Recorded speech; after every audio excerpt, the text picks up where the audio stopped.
오늘 성경 말씀은 마태복음 5장 17절에서 20절입니다. 예수님은 마태복음 5장 13절부터 16절에서는 하나님의 나라의 시민된 자로서의 사명에 대해 말씀하시고, 이어지는 본문에서는 당신이 선포하시는 하나님 나라의 법이 구약 율법을 부정하는 것이 아니라 율법의 완성임을 밝히고 있습니다. 즉 예수님께서는 당신이 제시하시는 하나님 나라의 법과 윤리는 구약 율법과 아무런 상관이 없는 전혀 새로운 것이 아니라 오히려 율법에 근거하고 있으며 그것을 완성하기 위한 것이라는 것입니다. 사실 당시 율법의 해석자로 자타가 인정했던 바리새인과 서기관들은 예수님의 교훈과 행동을 오해하여 예수님을 율법 회계론자로 정죄하고 비난하였습니다. 그러나 그들의 이러한 태도는 율법의 근본 정신과 의미를 깨닫지 못하고 단지 율법의 외부적 규정에만 얽매여 외식주의와 형식주의에서 예수님을 바라본 결과였습니다. 그래서 예수님께서는 율법의 제정자이시며 수요자로서 당신은 율법의 폐기자가 아니라 완성자이심을 밝히신 것입니다. 이것은 곧 율법과 복음이 폐지와 부정의 관계가 아니라 완성과 발전의 관계임을 보여준다고 하겠습니다. 즉 계시의 점진성이라는 차원에서 볼 때 구약 시대에는 율법이 복음을 예표하는 데 그쳤지만 신약 시대에는 복음의 실체가 온전히 드러남으로써 율법은 복음 안에서 계승, 완성, 승화된 것입니다. 이 시간 이러한 사실을 보여주는 본문 안에 담겨있는 구체적인 교훈들에 대해 살펴보겠습니다. 17절, 내가 율법이나 선지자를 폐하러 온 줄로 생각하지 말라. 폐하러 온 것이 아니요 완전하게 하려 함이라. 이것은 구약 성경의 절대성을 강조하신 말씀입니다. 당시 유대 종교 지도자들은 예수님이 모세의 율법을 파기하는 분이라고 오해하였습니다. 그 이유는 예수님께서 안식일에도 병을 고쳐 주셨고 여러 가지 면으로 유대교가 정한 규례들을 무시하셨기 때문입니다. 그러나 알고 보면 정작 예수님은 오히려 구약의 선지자들이 기록한 율법을 완성하신 분이십니다. 우리가 분명히 알아야 할 것은 예수님께서 이 땅에 오신 그 자체만으로도 율법은 완성되었다는 것입니다. 왜냐하면 율법은 단순한 종교와 윤리에 대한 책이 아니라 예언서라는 의미를 지니고 있기 때문입니다. 율법에는 그리스도의 존재와 그분이 이 땅에 강림하실 것이라는 약속과 예언으로 가득 차 있습니다. 모세도 나와 같은 선지자 하나를 너를 위하여 일으키시리니 너희는 그를 들을지니라 라고 예언하였고, 그 외에 다윗과 모든 선지자들도 그리스도의 탄생과 사역과 재림에 대해 예언하였습니다. 결국 율법의 중심은 예수 그리스도이십니다.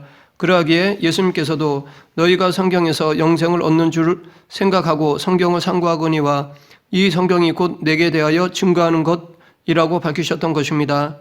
하나님의 옛 언약이 곧 구약 성경입니다. 언약은 성취되어야만 완전한 것입니다. 그런데 그리스도께서 그 언약대로 이 땅에 성육신 하심으로써 그 언약이 성취되었습니다. 이런 의미로 예수님은 율법을 완성케 하려고 오셨다고 하신 것입니다. 그러므로 예수님을 영접한 그리스도인은 이제 옛 언약인 율법과 선지자의 예언을 신앙의 기준으로 삼아서는 안 됩니다. 그리스도인은 새 언약, 즉 예수님과 그 계명을 신앙의 기준으로 삼아야 합니다. 그것이 곧 완성된 율법을 지키는 것입니다.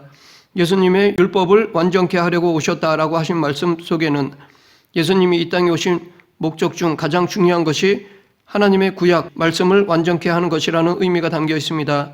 즉 예수님께서 이 땅에 하신 모든 사역들이 율법을 완성시키는 사역이었다는 것입니다. 예수님의 탄생, 그 탄생과 관련된 헤롯의 유아 살해 사건, 그리고 예수님이 하신 치유와 복음 전파 사역과 고난과 대속의 죽으심과 부활, 승천의 사역들 모두 율법과 선지자가 예언한 것을 구체적으로 실현시킨 사건들이었습니다. 그러하기에 예수님은 늘 구약 성경 말씀을 염두에 두고 사셨습니다. 사단의 시험을 받을 때도 구약의 말씀을 인용하여 물리치셨고, 십자가에 달리시기 전 포박당하실 때도 아버지의 말씀인 구약 성경을 이루시고자 이 일을 당하신다라고 증언하셨습니다. 심지어 십자가에서 죽으실 때도 구약의 예언을 성취하는 기도를 하셨습니다. 그리고 부활, 승천 모두 구약 성경의 내용을 실현시키셨습니다. 하지만 아직 그리스도의 재림과 그 후의 사역은 성취되지 않았습니다. 이것에 대한 예언들은 아직 이루어지지 않은 상태입니다. 왜냐하면 이것은 마지막 때 성취될 것이기 때문입니다. 그러나 이 예언도 반드시 이루어질 것입니다. 예수님께서는 이 종말론적 예언을 성취하고 완성시키려고 이 세상에 다시 오실 것입니다. 18절 진실로 너에게 이르노니 천지가 없어지기 전에는 율법의 1.1획도 결코 없어지지 아니하고 다 이루리라. 이것은 율법의 부동성과 절대성을 의미하는 말씀입니다. 그런데 이 말씀을 하기에 앞서 예수님은 진실로 너에게 이르노니 라고 말씀하셨습니다. 이 진실로라는 말은 헬라어로 아멘입니다. 이 말의 뜻은 참으로 진짜 그렇다라는 뜻으로서 하나님 혹은 스승의 가르침에 동의할 때 쓰이는 용어입니다. 예수님께서 당신의 교훈이나 언약을 이 아멘으로 시작하신 것은 당신의 말씀이 영원 불변한 하나님의 진리요 하나님이 동의하시는 말씀이라는 것입니다. 이렇게 예수님의 말씀은 언제나 항상 하나님 아버지께 아멘 즉 동의를 얻습니다. 그래서 사도 바울도 하나님의 약속은 얼마든지 그리스도 예수 안에서 예가 되니 그런즉 그로 말미암아 우리가 아멘하여 하나님께 영광을 돌리게 되느니라 라고 하였습니다. 예수님의 말씀은 하나님의 절대 진리요 약속입니다. 그분의 뜻이 곧 하나님의 뜻이요 그분의 강구는 늘 하나님께 아멘으로 동의되며 그분도 늘 하나님의 뜻에 아멘으로 순종하는 삶을 사셨습니다. 여기 예수님이 하신 율법의 1.1획도 결코 없어지지 않는다라는 말씀은 구약의 율법이 이제는 아무 효능이 없다라고 생각한다면 잘못된 것이라는 것입니다. 왜냐하면 율법의 효능과 가치는 천지가 없어지기 전에는 결코 폐하여지지도 없어지지도 않을 것이기 때문입니다. 즉 율법의 효능은 그리스도의 재림 때까지 지속됩니다. 율법은 사람들의 영적 상태를 비춰주는 거울입니다. 즉 율법은 사람들로 하여금 자신이 죄인임을 깨닫게 하고 회개케 하고 예수 그리스도로 피하게 만들어주는 교사 즉 몽학 선생의 역할을 합니다. 사람의 양심은 자신이 알고 있는 선악에 대한 지식의 지배를 받습니다. 그래서 아무리 악한 살인자, 독재자, 불의한 자들도 내 양심껏 행동했다라고 말하는 것입니다. 왜냐하면 그들의 양심은 객관적이 아닌 자기 주관적 가치관에 의해 움직이기 때문입니다. 그러므로 세상의 선과 악, 의와 불의, 신앙과 불신앙이 무엇인지를 정확히 알려주는 교사는 절대자이신 하나님이 주신 율법 외에는 없습니다. 이런 의미로 율법은 오늘도 수많은 사람의 영혼을 깨우고 죄를 깨닫게 합니다. 그리고 예수 그리스도의 십자가 대속의 필요성을 절감케 하여 우리를 그리스도에게로 인도합니다. 이처럼 율법의 효능은 오늘날에도 살아 역사합니다. 하지만 우리가 구원을 받는 것은 율법의 행위로 되는 것이 아닙니다. 구원은 오직 믿음으로만이 이루어집니다. 그런 점에서 율법은 인간의 구원에 아무런 영향도 미치지 않습니다.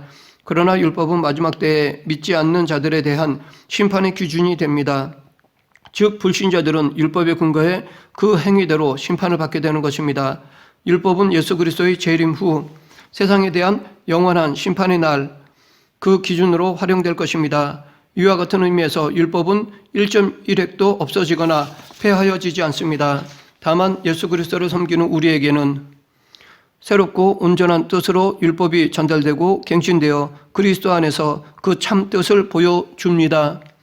왜냐하면 예수 그리스도 자체가 완성된 율법이시기에 그분을 섬기는 성도들은 따로 율법에 얽매일 필요가 없는 것입니다. 그러므로 우리는 율법에 대해 완전히 폐기 처분된 것이라고 여기거나 그렇게 말해서는 안 됩니다. 율법은 사람들을 구원의 길로 안내하고 삶의 기준을 제시해 줄 뿐만 아니라 끝까지 안 믿는 자들을 정죄하기 위하여 존속하는 영원한 하나님의 진리요 기준입니다.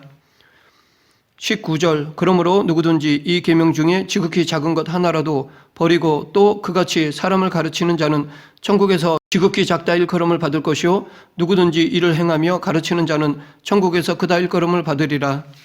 여기서 예수님은 천국에서 크게 대우받는 사람이 누구인지를 말씀하십니다. 즉 천국에서는 이를 행하며 가르치는 자가 크게 대우를 받습니다. 예수님은 신학적으로 깊은 지식을 지닌 사람보다 혹은 큰 직분을 맡은 사람보다 또는 사회의 높은 계층의 사람보다 말씀대로 행하는 사람을 귀하게 여기십니다. 즉 순종하는 자를 크게 여기십니다. 과거 이스라엘이 하나님께 심판을 받은 이유는 그들만이 하나님과의 말씀을 잘 아는 유일한 민족이었지만 그 아는 것을 행하지 않았기 때문입니다. 하나님은 천하 만민 중에서 이스라엘 백성들을 택하여 당신의 제사장의 나라로 삼으시고 그들을 통해 온 인류를 구원하시려 하셨습니다. 그러나 그들은 지식만 점점 쌓여갔지 행함 즉 순종은 없었습니다. 그들은 자신들이 아브라함의 자손이라는 특권만을 의지할 뿐이었습니다. 그런데 정작 아브라함은 가나안 땅으로 가라는 하나님의 말씀에 순종하였습니다. 모리아산에서 이삭을 제물로 바치라는 명령도 순종하였습니다. 그러나 그 후손들은 머리와 입술로만 하나님을 따를 뿐 행함이 없었습니다. 그래서 하나님께 심판을 받았습니다. 20절 내가 너에게 이르노니 너희 의가 서기관과 바리새인보다 더 낫지 못하면 결코 천국에 들어가지 못하리라. 결코 천국에 들어가지 못한다라는 말은 오늘 본문과 마태복음 18장 3절에 기록되어 있습니다. 너희가 돌이켜 어린아이들과 같이 되지 아니하며 결단코 천국에 들어가지 못하리라. 여기 결단코 뭐뭇하지 못한다라는 말은 아주 강한 어조로서 어떤 수단이나 어떤 방법으로도 할 수 없다는 것을 나타내는 말입니다. 즉 자신의 의가 서기관과 바리새인보다 낫지 못한 사람은 결코 어떤 수단, 어떤 방법을 다 동원한다 해도 천국에 들어갈 수 없다는 것입니다. 바꿔 말하면 서기관과 바리새인 같은 의를 가진 사람은 천국에 들어갈 수 없다는 것입니다. 예수님은 공생의 기간 동안 서기관들을 책망하는 말씀을 종종 하셨습니다. 마가복음 12장 38절부터 40절에서 예수님께서 가르치시면서 흰 옷을 입고 다니는 것과 시장에서 문안 받는 것과 회당의 높은 자리와 잔치의 윗자리를 원하는 서기관들을 삼가라. 그들은 과부의 가산을 삼키며 외식으로 길게 기도하는 자니 그 받는 판결이 더욱 중하리라 하시니라 라고 말씀하셨습니다. 당시의 서기관들은 아주 대단한 사람들이었습니다. 천국 문을 열어놓고 두 사람만 들여보낸다면 서기관과 바리새인이 들어갈 것이라는 말이 있을 정도로 많은 사람들에게 존경받는 사람들이었습니다. 그래서 그들은 긴 옷을 입고 시장에서 많은 사람들에게 문안을 받고 회당이나 잔치 자리의 높은 자리에 앉아서 폼을 잡는 사람들이었습니다. 서기관들은 아침부터 저녁까지 성경을 쓰는 사람들이었습니다. 인쇄 기술이 없었던 시절에 성경 말씀을 1.1획도 틀림없이 또박또박 쓰던 사람들이었습니다. 성경 말씀을 다 외울 정도로 잘 아는 사람들이었기 때문에 당시 모든 사람들로부터 존경을 받을 만한 사람들이었습니다. 그들은 가르치기도 했는데 성경을 가르칠 때는 서서 가르치는 법이 없었습니다. 좌정하고 앉아서 권위 있게 가르쳤고 배우는 사람들은 아주 조심스럽게 스승을 대하면서 배웠습니다. 그럼에도 불구하고 예수님께서 이스라엘 사람들을 꾸짖을 때 늘 대표적으로 꾸중을 듣는 사람들이 서기관과 바리새인들이었습니다. 그 이유는 그들은 성경을 그렇게 연구를 하면서도 깊이 깨닫지 못하였기 때문입니다. 성경의 문자대로만 알고 그 속에 들어있는 하나님의 참 의미는 깨닫지 못했기 때문입니다. 그러했기에 정작 성경을 그렇게 많이 보고 쓰고 가르쳤음에도 그 성경의 주인 되신 예수님이 이 세상에 오셨는데도 알아보지 못했던 것이었습니다. 그들은 성경 말씀을 가지고 자기들의 권위만 내세우고 잘난 척하고 이익을 챙기기에 바빠서 예수님이 메시아라는 말을 듣고도 오히려 완강하게 거부했던 것입니다. 또한 바리새인들과 같은 의의를 가진 사람 역시 천국에 들어갈 수 없습니다. 서기관들이 하나님의 말씀을 연구하고 가르친 사람들이라고 한다면 바리새인들은 그 연구한 말씀을 가장 모범적으로 잘 지키려고 노력을 했던 사람들이었습니다. 바리새인이라는 말은 분리주의자라는 의미입니다. 구별된 자들입니다. 그들은 세속인들과 자신들을 구별지어 자기를 바리새인이라고 불렀습니다.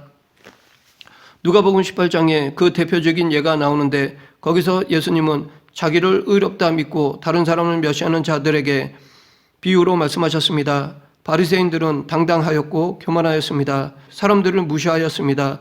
사실 율법은 금식을 강요한 적이 없습니다. 1년에 한 번 정도 권장하였습니다. 그러나 그들은 금식을 일주일에 두 번이나 하였습니다. 기도도 많이 했고 구제도 많이 하였으며 또한 안식일을 지키는 것이나 11조 헌금을 하는 것에 모범적인 사람들이었습니다.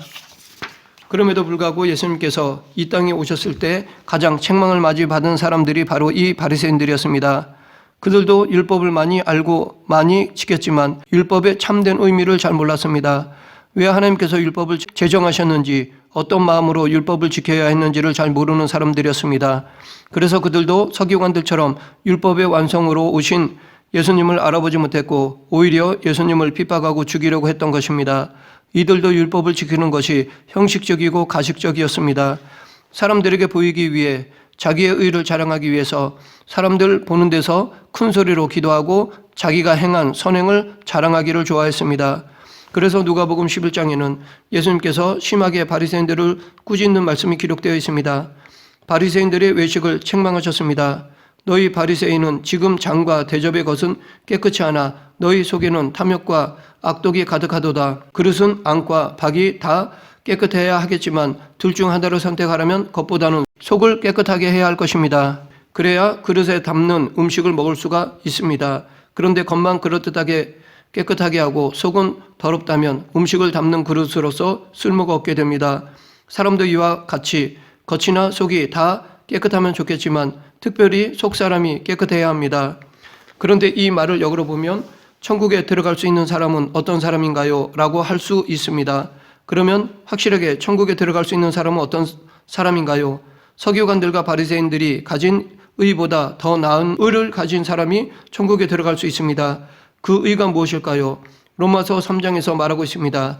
이제는 율법 외에 하나님의 한 의가 나타났으니 율법과 선지자들에게 증거를 받은 것이라 곧 예수 그리스도를 믿음으로 말미암아 모든 믿는 자에게 미치는 하나님의 의인이 차별이 없느니라. 율법을 지킴으로 의롭다고 인정을 받을 사람은 세상에 한 사람도 없습니다. 왜냐하면 율법을 다 지킬 수 있는 사람은 아무도 없기 때문입니다. 타락한 인간은 율법을 온전히 지킬 수 없습니다. 그래서 하나님은 율법을 지킴으로 의로운 사람이 되는 것 외에 다른 길을 주셨습니다. 그것은 예수 그리스도를 믿는 믿음으로 말미암는 의입니다. 즉 하나님께서 예수님을 믿는 사람을 의롭다 인정을 해 주신다는 것입니다. 예수님을 믿음으로 얻는 그 의는 서기관과 바리새인들이 율법을 지킴으로 얻으려고 했던 그 의보다 훨씬 더 나은 의이며 이 의만 가지면 반드시 천국에 들어갈 수 있습니다. 그런데 예수님은 오늘 본문 19절에서는 그러므로 누구든지 이 계명 중에 지극히 작은 것 하나라도 버리고 또 그같이 사람을 가르치는 자는 천국에서 지극히 작다 일컬음을 받을 것이요 누구든지 이를 행하며 가르치는 자는 천국에서 크다 일컬음을 받으리라 라고 말씀하셨습니다. 즉 천국에는 큰 사람이 있고 작은 사람이 있다고 하십니다. 큰 사람은 칭찬을 많이 받고 상급을 많이 받는 사람이고 작은 사람은 칭찬을 적게 받고 상급을 적게 받는 사람입니다. 그러면 이렇게 큰 자와 작은 자로 나뉘는 기준은 무엇일까요? 계명 중에 지극히 작은 것 하나라도 버리고 그같이 가르치는 자는 작은 자가 되고 이를 행하는 자, 즉 계명을 행하며 가르치는 자는 큰 자라 일컬음을 받습니다. 그런데 이 계명을 행한다라는 것은 다시 구약의 율법으로 돌아가서 그 계명들을 지키는 것을 의미하지 않습니다. 이 계명은 예수님께서 재해석해 주시는 그 계명들을 의미합니다. 예수님께서 이 세상에 오셔서 잘못된 율법들의 해석을 바르게 하시고 또 가르치신 예수님의 말씀을 따라서 사는 자는 천국에서 큰 사람이라고 칭찬과 상급을 받게 됩니다. 말씀을 맺겠습니다. 예수님은 사람이 천하를 얻고도 제 생명을 잃으면 무슨 소용이 있겠느냐라고 하셨습니다. 세상에서 아무리 성공을 하고 부귀영화를 누린다고 해도 천국에 들어가지 못하면 아무 소용이 없습니다. 우리를 천국에 들어가게 하는 것은 예수님을 믿는 믿음으로 우리가 얻게 되는 의입니다. 그 의가 서기관들이나 바리새인들의 의보다 훨씬 귀한 것이기 때문에 우리를 꼭 천국으로 인도하여 줄 것입니다. 그러므로 우리는 이 의를 소유해야 할 것입니다. 예수님을 믿음으로 서기관과 바리새인들보다 더 나은 의를 소유하는 저와 여러분이 되길 간절히 축원합니다. 기도하겠습니다. 사랑과 은혜가 풍성하신 하나님 아버지, 저희들도 자기 의를 내세울 때가 종종 있습니다. 하나님이 원하시는 의, 예수 그리스도를 믿음으로 얻는 이 의를 잃어버리지 않는 성도가 되게 하여 주시옵소서. 예수님 이름으로 기도드립니다. 아멘.